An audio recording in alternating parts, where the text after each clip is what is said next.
I finally got round to purchasing a Sega Saturn Fenria. This is an ODE, an optical drive emulator. It's designed to replace the failing laser in the Sega Saturn.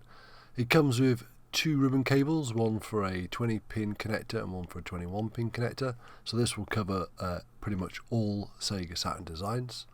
In the box you've got the actual card itself and these two ribbon cables, and that is about it. This is the Fenrir Duo. I presume it's called Duo because it can take both the 20 and 21 pin connectors.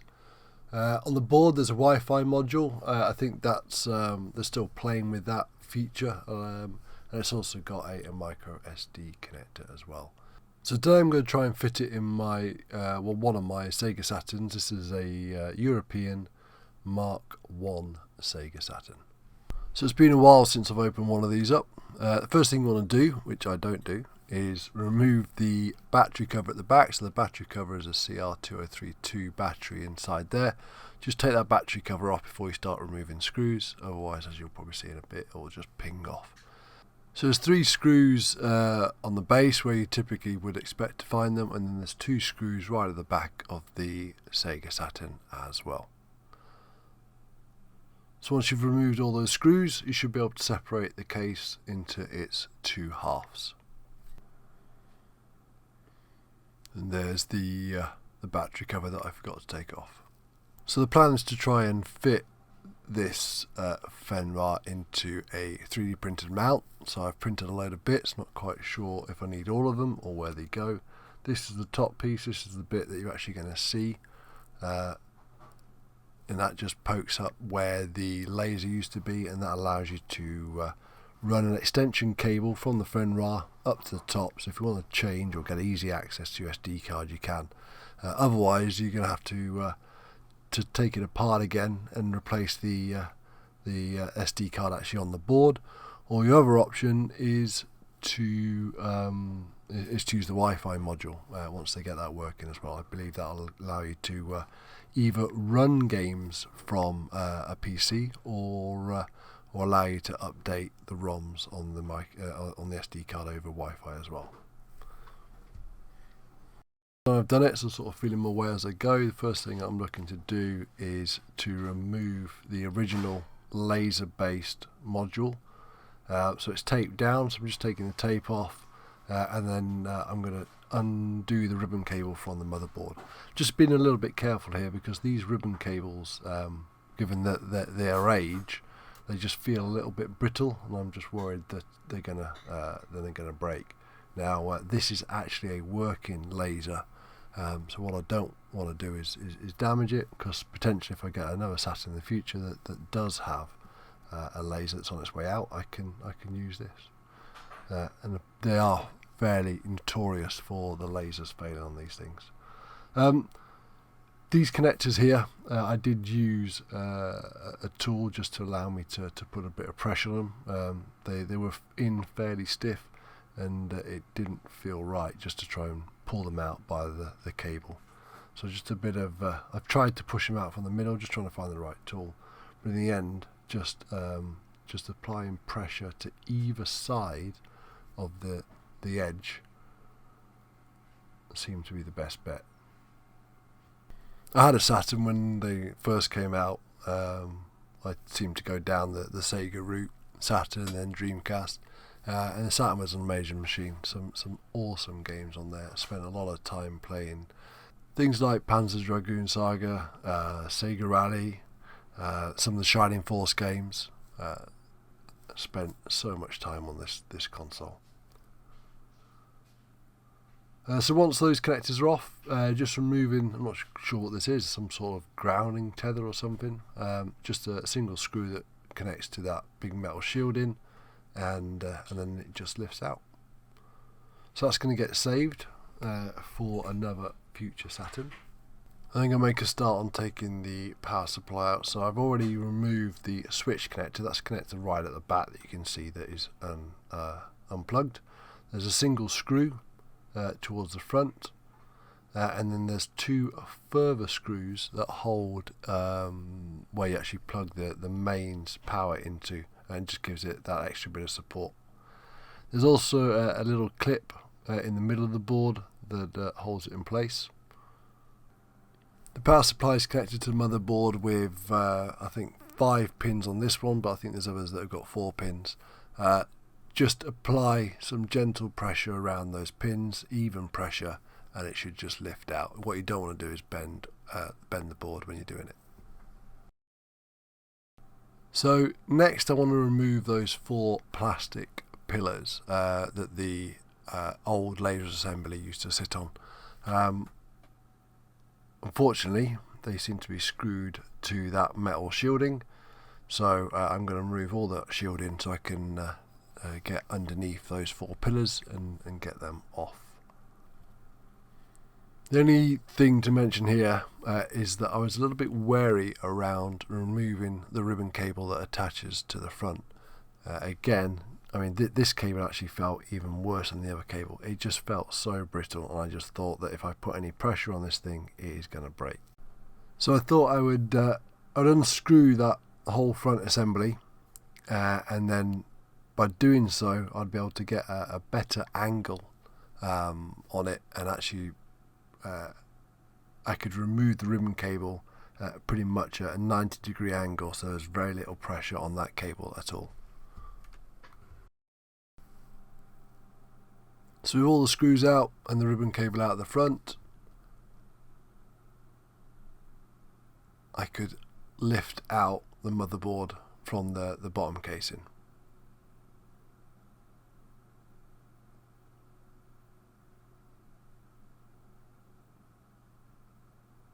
No further screws to take out. So I've left the battery in there. Now I guess there is a theory that suggests if you've got any sort of motherboard with a battery in, it may be worth removing that battery before you remove the motherboard, because there is a chance that it's only a low voltage battery. What is it, 3 volts, 3.3 volts? But there is a chance that you could short something out with that battery in place while you're working on it, like I've done here, like put the metal casing on top of the board. You could short something out, and while that battery's in place. So just using some long nose pliers just to pinch the metal tabs together, and then those pillars are just coming straight out. So now I need to work out how to fit this 3D print. There's a couple of designs, but I've gone for this one as a starter. This comes in multiple parts. This is the base part, and the holes on the base line up where those 4 pillars were. Just making the holes a little bit bigger on the bottom. When you're 3D printing, it tends to squish that first base layer down. So just want to widen the holes just on that first few millimeters, just to allow the screw to get in and start to bite.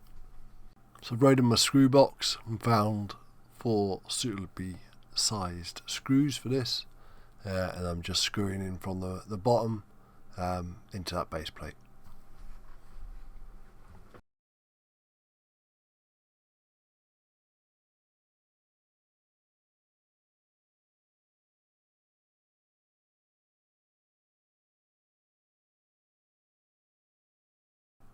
The only reason for taking the motherboard out and the shielding was just so I could get in from the bottom and screw that thing in. So now that's attached, I can start to put it back together. So getting hold of the bottom half of the Saturn, putting the motherboard in place, and then putting the case back on. So we'll go really quick for this bit because it's just reverse of what we've just done. When you're putting the power supply back, don't forget the clear plastic sheet that shields the power supply from the metal case. Yeah, if you forget that could be quite nasty, because the contacts underneath that power supply are just going to ground on that case. So the power supply just pushes back in over the 5 pins, and then the 1 gold screw at the front and the 2 black screws either side of the where the power comes in. If you have a different type of Saturn, the screws may vary. Now, the power supplies are fairly notorious on the Saturns for failing. Recap usually sorts them out, or you can buy a modern equivalent that that goes inside replaces it. It's a lot smaller. Takes a different, more modern power supply on the outside, and runs a lot more cooler, a lot more efficient than what the original one did. So I'm just comparing the ribbon cable, make sure I get the right size, make sure I get the right orientation, and then I'm attaching the new Fenrir ribbon cable to the motherboard and then to the Fenrir itself. And then I'm also connecting those two cables on the left hand side that were the ones with the green ends that were connected to the original laser assembly. They go into the Fenrir. Now there's, again, depending on what version of Saturn you've got and what size connectors they are, they'll go into different slots on the Fenrir. So I've purchased this micro SD to SD card extender. Got it from Amazon, you can get it from eBay. They seem to all be fairly similar design. But the reason for this is, rather than plug the SD card, the micro SD card, into the Fenrir, I can extend this to the top where the laser assembly used to be, and I've got easy access to it. So I just need to work out now how this thing is going to fit into this 3D printed piece that sits in the Saturn. So I'm just screwing together the top bit and the middle section of the 3D printed parts. And then what proceeded was a lot of head scratching as to how to actually get this thing to fit. Yeah, I went around in a few circles. I just couldn't really work out how to get this thing to fit. And then I realised that the issue is on the SD card end, you've got this plastic case, and the secret is take the plastic case off. So if you just use something to pry the two bits of plastic apart, get rid of those, get to the innards of it, that fits exactly into the part where it needs to go. So the 3D printed parts that I used had another piece that was like a stopper that presses on tight and holds it. But for me, it didn't quite hold it in place. So when you push the SD card in, it seemed to slide a bit. So I just added a little bit of hot glue just to stop it sliding back into it. But yeah, that was the secret. Just take the case off, and then it fitted quite nicely into that part. It ended up looking a bit messy with the hot glue, but this is something you're not going to see. And for me, it just seemed to add a little bit more rigidity to it, and it should stop it getting pushed back inside the machine. So now I'm just screwing it all together. Now I'm happy.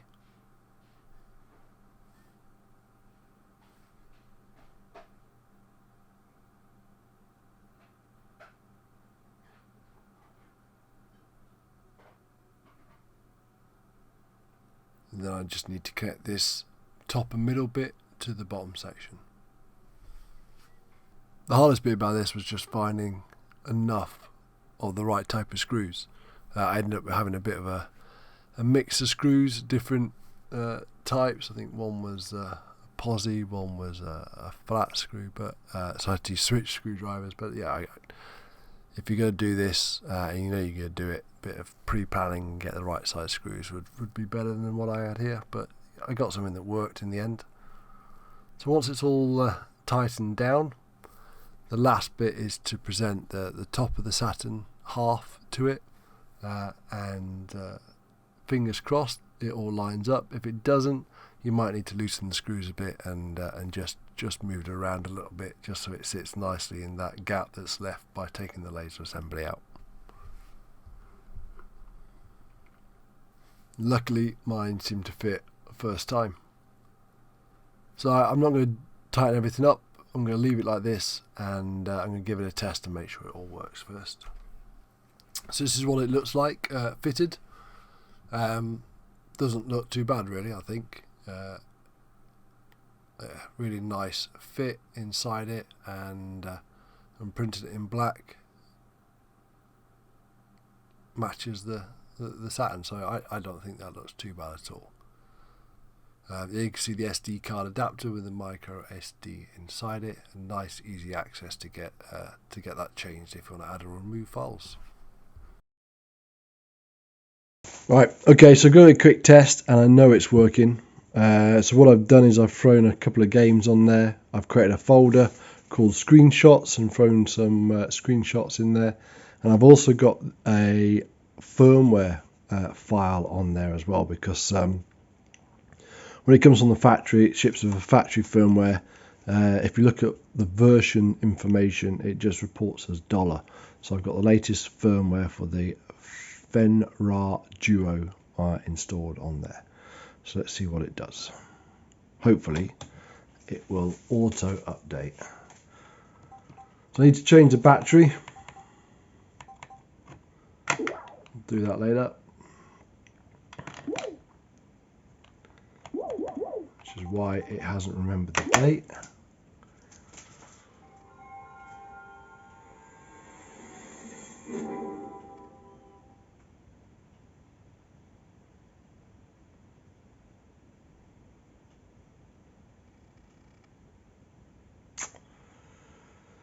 So that's the rubbish. Can't focus. It didn't update the firmware, and I was expecting to see some screenshots. All right, so let's go into here anyway. So if you see at the bottom it says $FW, that's the factory firmware.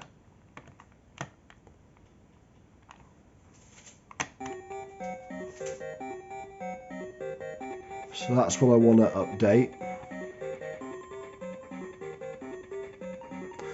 I've also put some Wi-Fi information as well, and that's not worked because it says Wi-Fi disconnected. So I wonder why that is.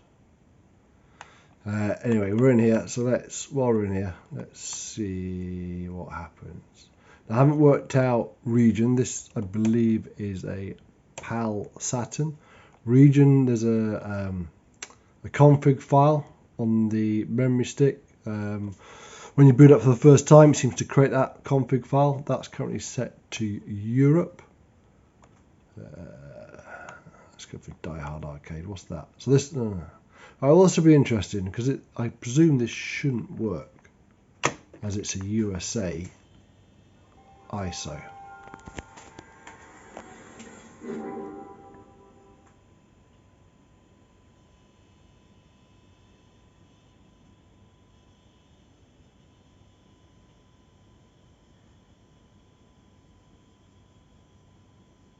That's not what I selected, was it?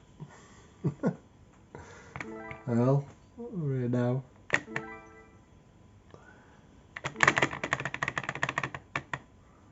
I set that? I thought I selected Die Hard.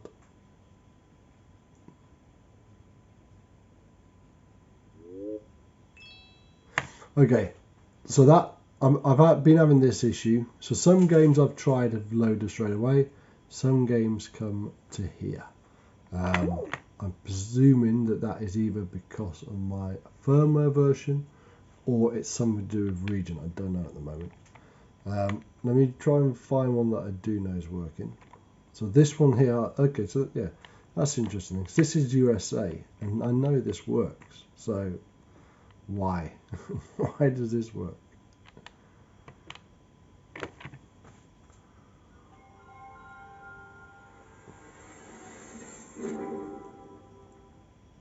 It's looking good. Looks good in the Saturn, and it is loading games. So hopefully it's just a question now of working out these last bits, just getting a ROM set that is nice and complete and in a working state, and also just understanding about the region issue as well, and what is going to be possible and what isn't.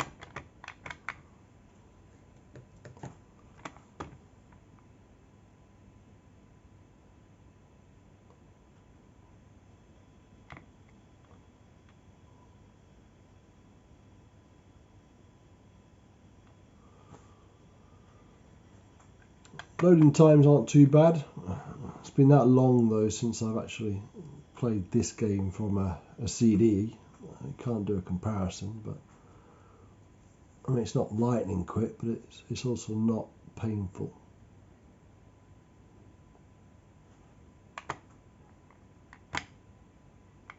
Let's accelerate on this.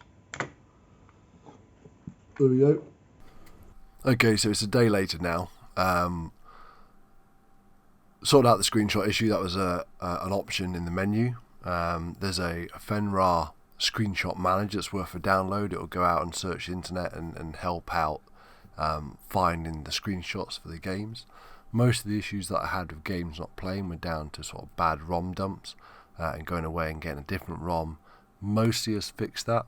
I still haven't worked out the region thing. I can play Japanese games, I can play USA games, and I can play European games, so I'm not sure what that is. Loading times, when I've compared it to a game with an original disc, seem to be pretty much spot on. It might be like a second quicker, but definitely very, very similar to what the original discs were.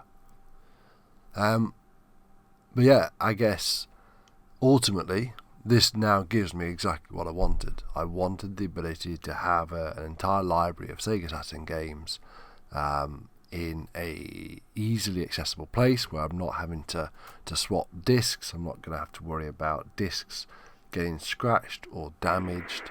I've just got everything there. I can turn my Saturn on, choose which game I want to play. Okay, yep, there's a little bit of work now just to get that ROM set sorted and complete.